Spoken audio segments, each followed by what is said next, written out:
Greetings, Internet, and welcome to the first official podcast of the nerds who say yo. Yo. Yo. Yo. Yo. Yo. Yo. Why are we the nerds who say yo? Because it is a secretive greeting of only this podcast. Yo. Believe what I say. Yes, I believe it. You believe it? I do. Thank you. I am your host and introducer and outroer, of which I have not made up yet. My name is Ben. Over here we have Xander. Hello. Hello. I'm Xander. You are Xander. I'm the other guy that does the other stuff that's less important. Xander is the master of both the Force and the Echo. Yes. Echo. Echo. Xander, is it a beautiful day? Not quite. Not quite. It's been kind of rainy all day. It's a rainy day in the neighborhood? In the neighborhood. In the neighborhood. The neighborhood. In the neighborhood. Yes. So I have not talked to you since, actually about a month. So what has happened to your life in a month? Well, honestly, not a whole lot. Boring. I know. I was working, like, every day of the summer, and then with school starting, I had to kind of, hey, I can't work every single day because I kind of have to go to class. So now it's really sad because now I can only work Friday, Saturday, and Sunday. Dang. Because I have, because my class schedule is this weird thing of, like, I have 2 classes in the day and they're separated by 3 hours. I cannot work in that tiny little 3-hour window, but I can not work after that either because it's like 5 o'clock, and if I work after 5, it's like a 3-hour shift, and from that point, it's kind of like, why am I even here? So, weekends only. You're there to make money and get injured by patrons. Yes, I got injured by a patron. It wasn't the fact that you got injured by a patron, it was the fact that the patron did not give a shit. Yeah, the patron was just kind of like, oh, that looks like it hurt. Well, thanks for, your concern. Yeah. Thanks for you didn't just drop 50 pounds of steel on my toe. No big deal or anything. And then I had to pick it up off the floor. It's okay. Yeah. The world is much better now that McDonald's has... All-day breakfast starting in October? That's actually not true. Did you hear about that? I did. So here's the thing with the McDonald's all-day breakfast. And I know, I'm just sitting at my desk waiting for the thing on my Facebook to just say, McDonald's didn't really have all-day breakfast. Because I know this is going to happen. The thing with the McDonald's all-day breakfast is that they make certain items on the breakfast menu at a different temperature.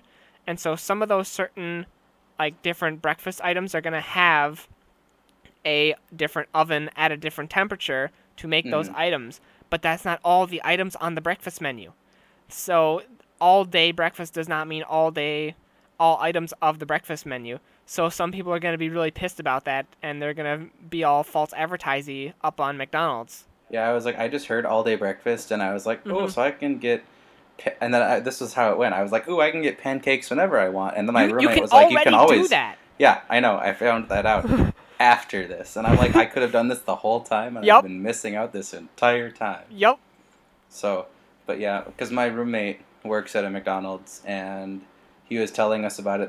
They have to get in, like, a whole nother grill just for this to be able to work, because you can't cook eggs and whatever else you cook on the grill on the same grill. So it's a power struggle, but hopefully it's a good marketing strategy that brings in more money, because that's what McDonald's needs, is more money. Oh yeah, of course. Hey, all hail corporate America. Yes. Hail. Plot twist, McDonald's is secretly Hydra. Yes, that's exactly what it is. They just haven't come out about it yet. No, they'll never come out about it. You know why? Because they're Hydra. Exactly. I mean, it would all make sense. How is it that you can go to McDonald's and you can have 3 customers come in, basically lose money on their order, and then still be one of the biggest restaurants ever? Because America. That's why. No, that's really it. Because of America and how fat we are. And that's how America works, yes. We're all just a bunch of fat, lazy Americans. And I am damn proud to be a fat, lazy American. And we have blonde ladies yelling at us. Yes. On a day-to-day basis. Xander. Hi. You, sir, would you like to go first with your topic of discussion? Sure. Or would you like me to? I can go first, and we can see how this goes. Would you like to play virtual rock, paper, scissors, or would you like to take a 5-minute break for a Yu-Gi-Oh game?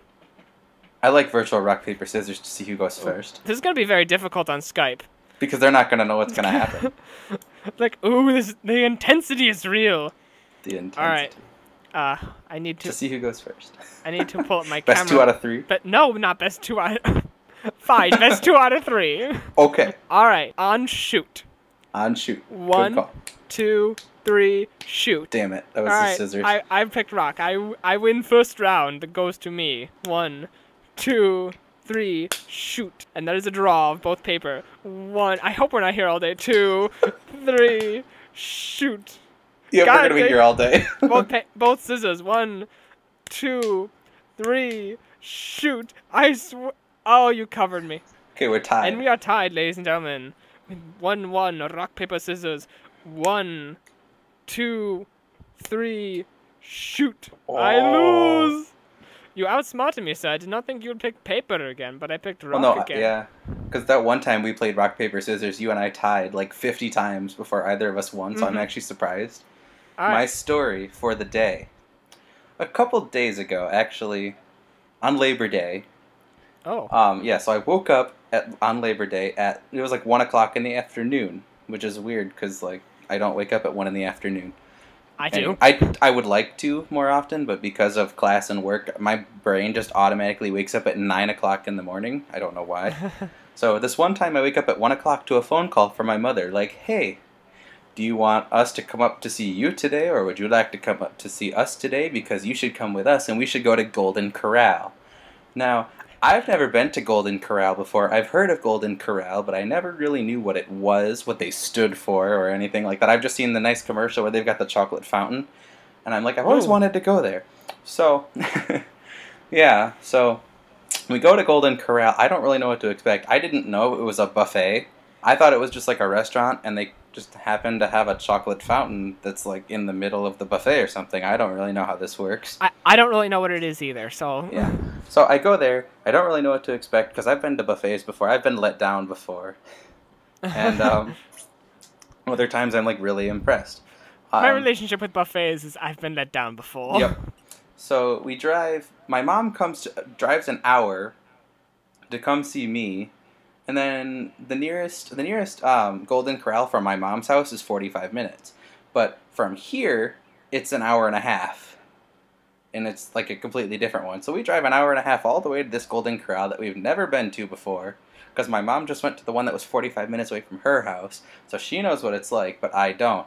And we get there, and it's really weird because like you go in and you get your drinks first, and then you pay for however many people, and then they seat you somewhere, and then you're just good to go. And they have people that get your like refills for drinks, which is kind of weird because like why not just let me get my own refill on my drink? But I guess it's a courtesy thing. This is starting to sound familiar. Yeah.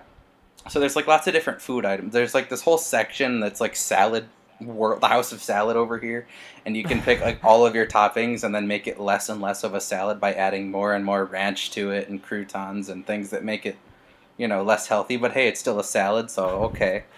And then it's lettuce with sugar on it. Yes. And then you can get, like, there's the chicken station, there's, like, the mashed potatoes, there's mac and cheese, and then there's the chocolate fountain. I'm picturing how this story is going to end. Yeah. It doesn't involve both the salad and the chocolate fountain? No, it doesn't involve the salad at all. It involves... Okay. This is strictly the chocolate fountain.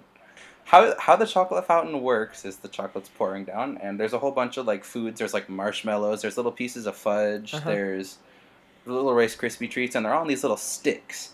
And you grab the stick and you dip the thing in the chocolate, and then you set it on a plate or in a bowl or something, and you walk back to your seat and you eat it.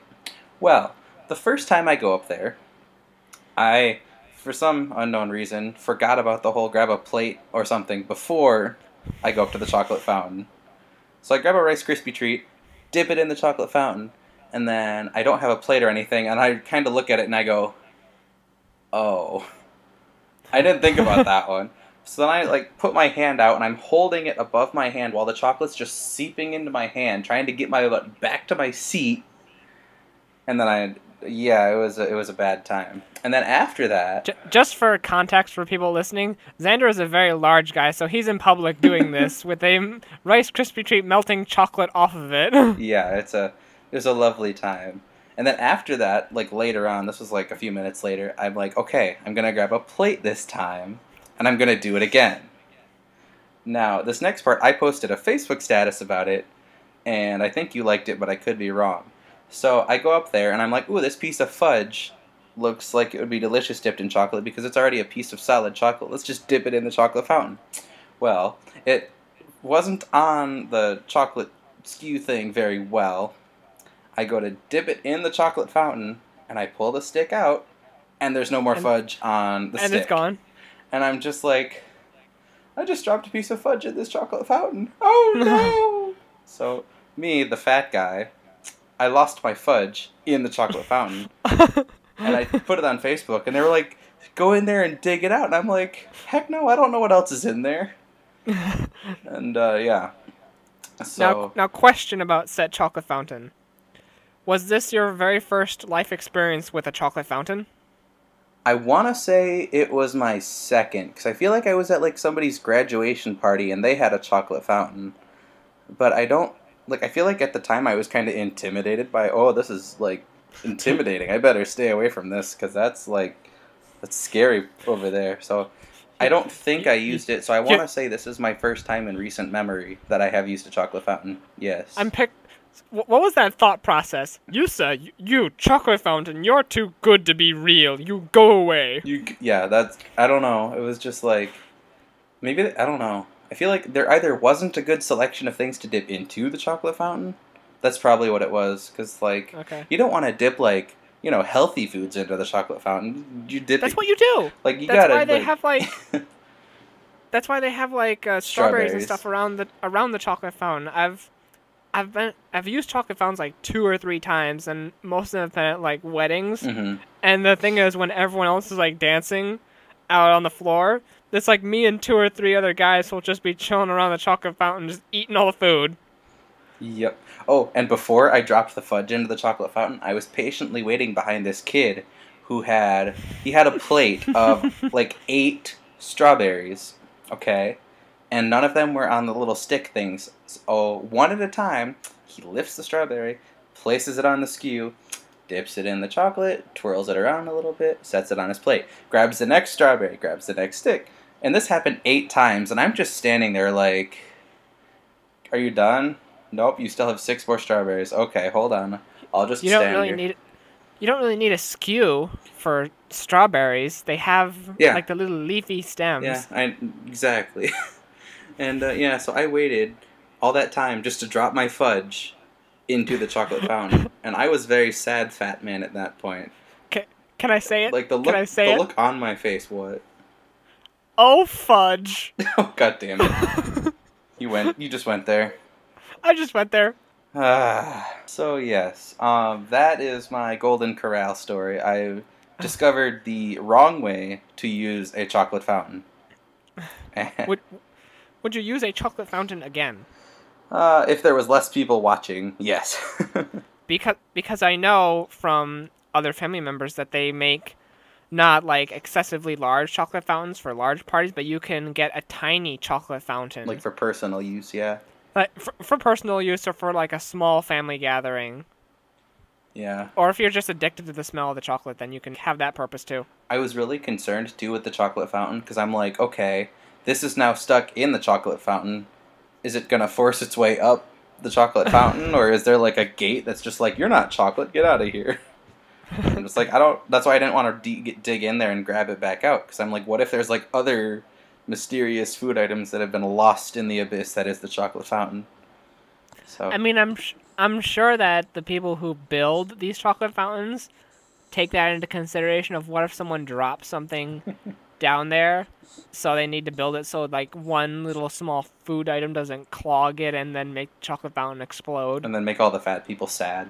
Yeah. Like myself. Like it's like, oh, all the sad fat people don't have their chocolate. It's okay. All their clothes are covered in chocolate now. I can just picture a riot breaking out. You broke the chocolate fountain! How you broke the chocolate fountain? You're a monster. What have you done? You maniac! Oh god, that'd be I can see that happening. That's the sad thing. Mm-hmm. But yeah, overall, Golden Corral was a fun experience. My mom said that the one she went to, the other one, was like bigger and it had more options to choose from. But I thought I had a lot of bacon because I like bacon. I had lots of bacon. They had very delicious bacon. Did they have bacon for the chocolate fountain? I wanted to do that. I feel like we're gonna make people very hungry if we keep on this topic for Yeah. too long. Yeah, I wanted to dip a piece of bacon in the chocolate fountain, but I was nervous that like the bacon would like snap at the impact of there being chocolate thrust upon it, you know? So I was like, I'm not gonna take that risk. I'm just gonna not do that. So, oops. So on to your topic. Onto my topic. I think I had a couple different topics. We're gonna pick one. That's a random draw. I play my trap card. I play my trap card. Oh, here's an interesting story for you. I played Harry Potter Uno yesterday.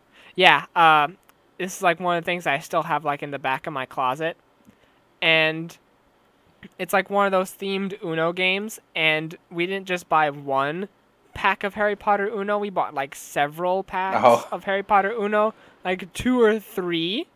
And so we have like this huge stack of Harry Potter Uno cards.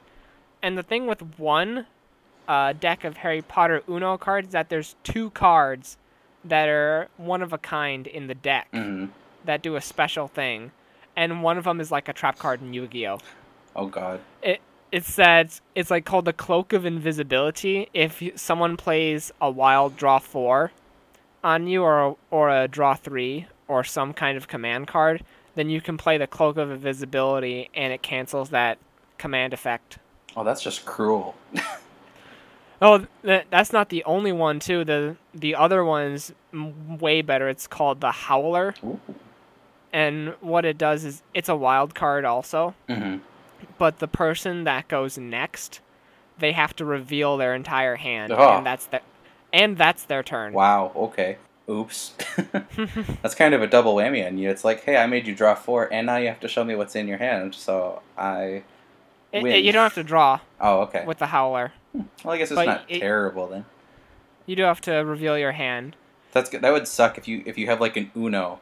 It's like, this is my one card that I have. So at that point, you are instantly fucked because the entire group knows what your one card is. So if it's like a certain color, they know not to pick that color because everybody knows. Or play that number. Mm-hmm. Oh, yeah. I feel like I would screw that up, though, and I would like totally forget what it was. And like, I hope I have another one of those. What was it? Oh, damn it. Yeah. That would be just like me to forget, too. Mm-hmm. I'm a very forgetful person. The one thing that you don't need to forget. What time do we record the podcast?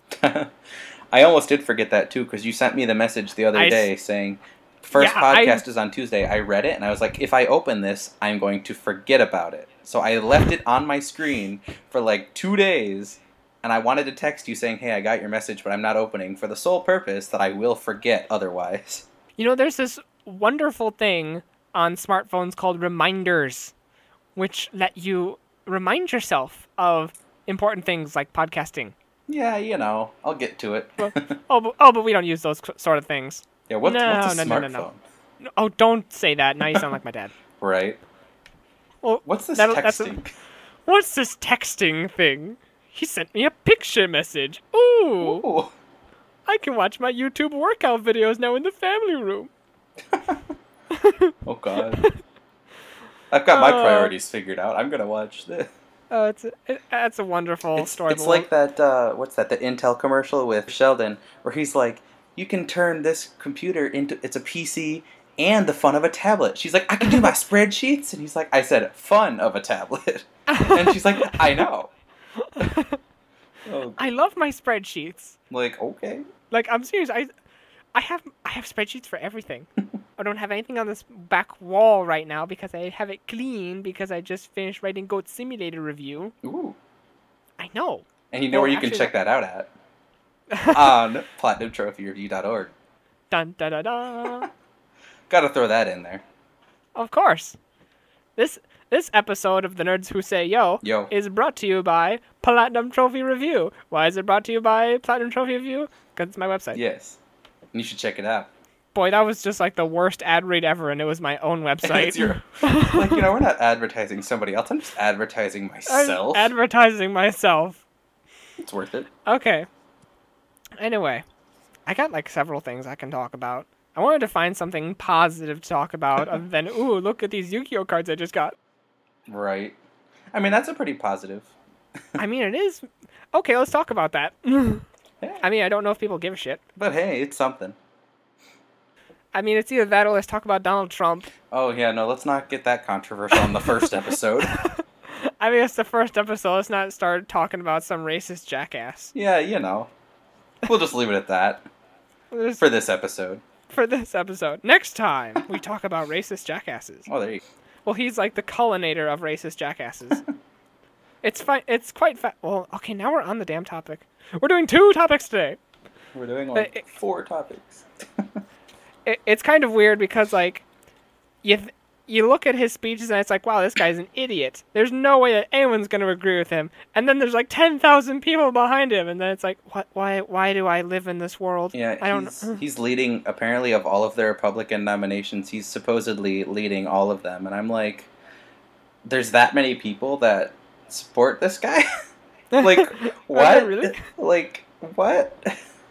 Have you ever voted yet in a presidential election? I did at the last one. Okay. I did not because my birthday is in January. Oh, so you like just missed it? Yeah. Yeah, I'm January 4th. Oh, so you're like, yeah. Yeah, I was just not that I was ecstatic to vote over the election because I wasn't really giddy over Either of them. Over either of them, but now it's sort of like You have to choose now. I have to fight the comic book villain that is Donald Trump. Mm-hmm. I mean, it might be Hillary Clinton, and I will vote for her. Right. It could, you know what? At this point, I don't care if Seto Kaiba becomes a real person and starts running for president against Donald Trump. I will vote for him. I mean, he's the no, he's not the king of games. That's Yugi. He's like the second king of games. He's the president. The president of right. Yeah. President of Kaiba Corp. He's then the United States. The United States Mr. Kaiba, are you a United States-born citizen? No. I have money. Right, I have money. I have money. All right. Glad I got that out of my system. We got, yeah, you know. All right. So, Xander, let's talk about these wonderful cards that I got. Ooh, okay. I know. I briefly saw in the picture you sent me, but I couldn't see all of them. I did that on purpose because I don't want to give you too much information on the decks that I'm building. Right, of course not. Not that I didn't like put the entire thing on YouTube. You know, but hey, it's there. But hey, it's almost got 100 views too. Like, holy crap! All right. My Lightsworn deck at this point, the one that I clobber you with all the time. Yeah. it has almost 150 views. Totally thought you were about to say 150 cards. I was like, I don't think you can have that many cards in your deck, Ben. No, you can't. But yeah, I gotcha. That's cool though. Yeah. But I got these new fancy cards. Ooh. And they're like the new type of cards. They're like half monster, half spell card. Mm-hmm. And they have one effect for each, so you can play them as either one. Oh. That's just confusing. Yeah, it's a lot of text to read, and it's a lot of like my brain hurts moments. Mm-hmm. I mean, I kind of understand why they did it though, because it's like you can only do so much with monsters and then trapping spell cards, as they're called now. And then they were like, hey, let's do this XYZ thing. Hey, let's do this synchro thing. And now they're like, hey, let's do this pendulum summon thing, where it can be both at the same time, but not really, but kind of, sort of. And it's like, what? There's too many rules. I don't understand. The pendulum summoning is actually very confusing too. Yeah, it looks weird. You gotta go watch my video. Yeah, on it. You're like, I'm gonna put a card over here, then I'm gonna put a card over here, and then this allows me to do this. It's like, what? Yeah. Ding. What just happened? I don't know. I tried to simplify it as best as I could, but I remember like watching the video on by like Konami when they first introduced pendulum summoning, and they went over all the specifics. Mm-hmm. And I was like, I don't know what I just saw. Right. What is this? What is? I don't know. This just seems like a new way for people to call me a jackass on Dual Network. Yeah. But hey, as long as somebody understands what's going on, you can call an admin and be like, I did this right, you did this wrong. Mhm. Fuck you. What time are we at? I'm sitting lost my at, it stuff. says like 20, I got 27 25? and a half on my audio recording, but we did like rock, paper, scissors for a while, so. Oh, the rock paper scissors will be in there. Oh yeah. I am totally sure of that. Yes. Yeah, my timer on my audio recording is at like 28 minutes right now, so. I'm at 27 on my audio recording. Mm-hmm. And 26 on my phone. There's a timer on the audio recording. Why am I recording this on my phone? Important questions. The important things of episode 1 of podcasting. Why do we reset the timers on my phone? This is going to be really weird when you're throwing this all together, because we're literally jumping around from, well, we're in the middle of a topic, and then, ooh, this other thing. Ooh, And then all of a sudden we're like, yeah, back to the topic again. It's Yeah. like, oh yeah, that's what we were talking about. what were we talking about? Yeah, we were supposed to have like 2 different topics. I think we had like 4. We're on, as we talked about Golden Corral and Donald Trump, and we're on your Yu-Gi-Oh cards right now. Yeah. And yeah, we're still getting to that. Did you ever say what your thoughts were on Donald Trump? No. I don't really want to. I don't want to talk about Donald Trump. He's a mean person. Yeah. He likes China. What? Oh, of course he video- does. That's where... There's like this video of like every single time he says China. And it's really annoying because he says it like China. And it's really weird. I just picture like this. I don't. If someone hasn't made this, go and make this video of Donald Trump saying China, but it dubbed over with like the Street Fighter version of them saying China. I mean, that's kind of what it sounds like when he says it too. That's the weird thing. It's because like he says it so weird, and it's like a 5-minute video. China, China, China, China, China, China, China. China. And he says like China. That's kind of how he China. says it, and it's really weird. Anyway, your Yu-Gi-Oh cards. And that was about it. Ugh. I have like half the deck that I'm building right now. I have 21 cards, 21. and I need 21. And I need 40. So we're getting there. We're getting there. You're about over halfway there. I had to math that out in my head for a second. I was like, wait, 21, 40. Hold on. Where are we at? That's almost 100. That's almost halfway there. You're halfway there. I think it's about time we wrap this up. I think so too. All right. We are clocked in at a little over half an hour, so that's a good time to stop. Yes. If anyone who has actually gotten to this point in the podcast of 100% listening all the way through, then thank you so much for listening to our very first episode of The Nerds Who Say Yo. Yo. We are on both SoundCloud and YouTube. Yes. And we hope to be on many other places, but right now we're so poor we can just only afford SoundCloud and YouTube. Yo. It's so sad. Yo. Yo. Until next week, I am your host. I am the master of ceremonies and the Yu-Gi-Oh! Dueling. My name is Ben. This is Zender. Hello. I mean, sorry, Here's the yo. He is the master of the Force and the Echo. Yo. And we will be seeing you on the next podcast. Don't forget to live long and drink milk.